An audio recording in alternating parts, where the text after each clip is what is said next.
All right, my watch list for Tuesday. Let's start with TRUE. Two big down days in a row, big volume.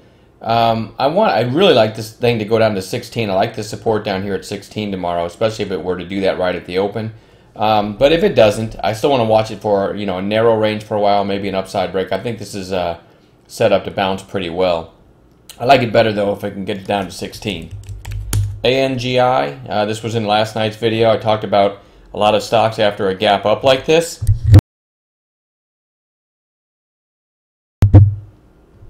Then go into a range, which it basically had an opening range on its opening day. It's worked its way back down today. Takes out the bottom of the gap up day. That's what I meant by opening day.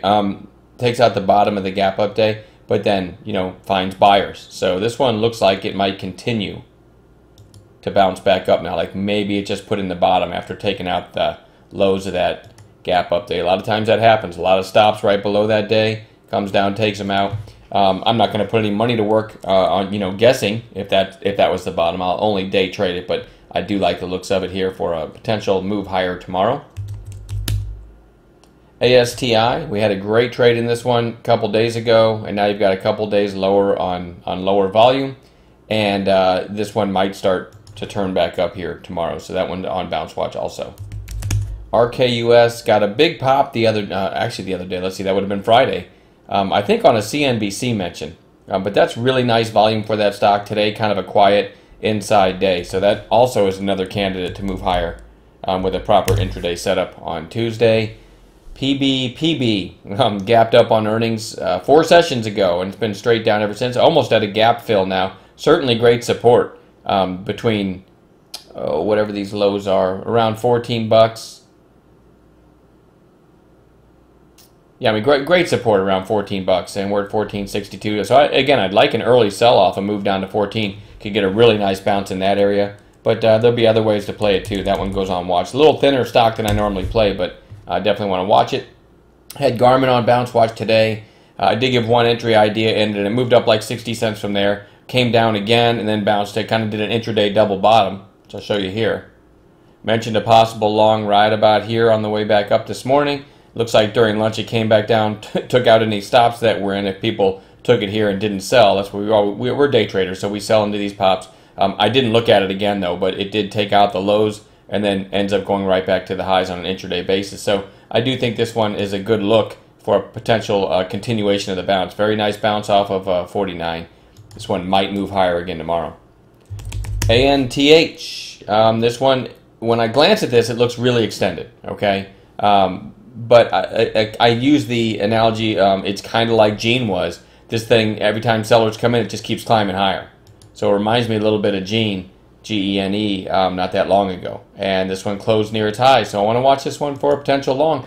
Even though when the trader in me looks at this and says it's extended. It's away from the 8-day moving average, closed near its highs. But that one might just surprise you tomorrow, so I want to watch that one too.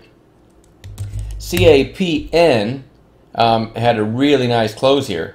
Really strong close. Actually, it looks like it's up over 7 though in after hours. But this one really burned a lot of shorts last week, and it may have another round in it. So let's put that one on watch too. OCN, very nice volume today, and looks like over today's highs, this one might continue. One of our moderators in the chat room, R. Brown, made a beautiful call. He called this at like 9:03. Today, right here, he took 1,000 shares. Somewhere in here on this spike, it got halted. So anyone in it was probably thinking, uh-oh. Then it gapped down a little bit after it resumed, and then just ripped higher. And R. Brown did really well on that one. So that was a great call by him. I never participated in the OCN, but I do want to have this. It held up pretty well too. So I want to have it on watch again tomorrow. BIOC, this one just has to go on watch. 21 million shares today. On an intraday basis, looked like this when I called it. I called it at $1.80 with a $1.70 stop. This was 4 minutes in. These are 2-minute candles. And there's the $1.80. Quickly to 2. If people honored the stop and held it, this thing went all the way up to almost 3.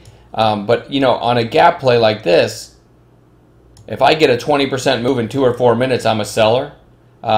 I did keep like 20% of my position and stopped out flat when that came back to my entry. But I had a really nice start to the day there on 80% of my position. And then when it did this spike. Sellers came in, and these sellers failed. I turned on the projector again and gave people a secondary entry. I said $1.98. I wouldn't stop it. Worse, I wouldn't let it go below. I think I said $1.90. $1.98. I said could push it through. And this blue line isn't just the opening range high; it was also the pre-market highs. So I said $1.98. In other words, above this spike should push it through too and give you another trade.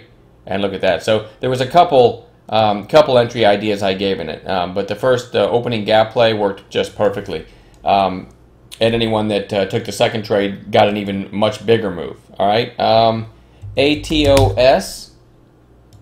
So, having said that, with that volume, I definitely want to watch BIOC tomorrow and really for the whole week going forward. A lot of times these things that, I'll go back to that real quick, these things that give you that all of a sudden out of the blue 21 million shares, they deserve to be on your watch list for several days going forward because you can get a lot of nice trades out of them. ATOS, I don't love this one because it is down to 500,000 shares today, but had a nice pop back here, nice pop here, went and kind of tested these highs again, and pulled back now to the 8-day moving average and a little bit of a hammer candle, but not a lot of volume in this one, so you don't generally get a lot of passion on the next move, but it's worth a look.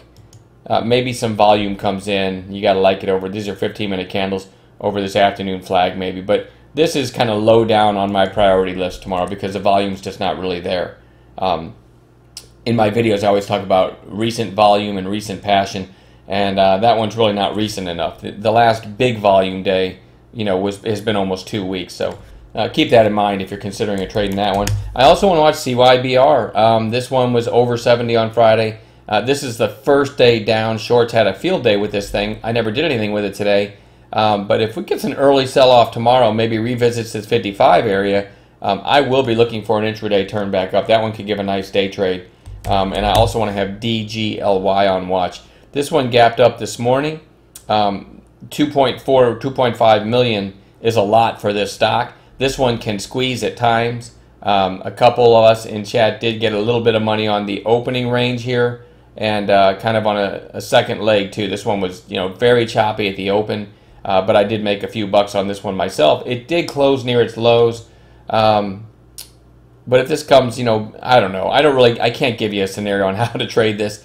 I'd like to see a trade in a narrow range for a while, then maybe an upside break. This certainly, if this gets back through 14 one of these days, like any day this week or next week, there's not a lot in the way of this one squeezing. So I kind of think this 200-day, this visit down here to the 200-day, and look at all the support here, and then it kind of popped again, flagged down. I kind of think this thing doesn't have a lot of downside in it anymore, so let's keep our eyes on that one, and that's DGLY. And that's my watch list. We'll play gappers, reversal plays as well as the day unfolds in the chat room tomorrow. But that's what I'm starting with, and we'll talk to you guys tomorrow.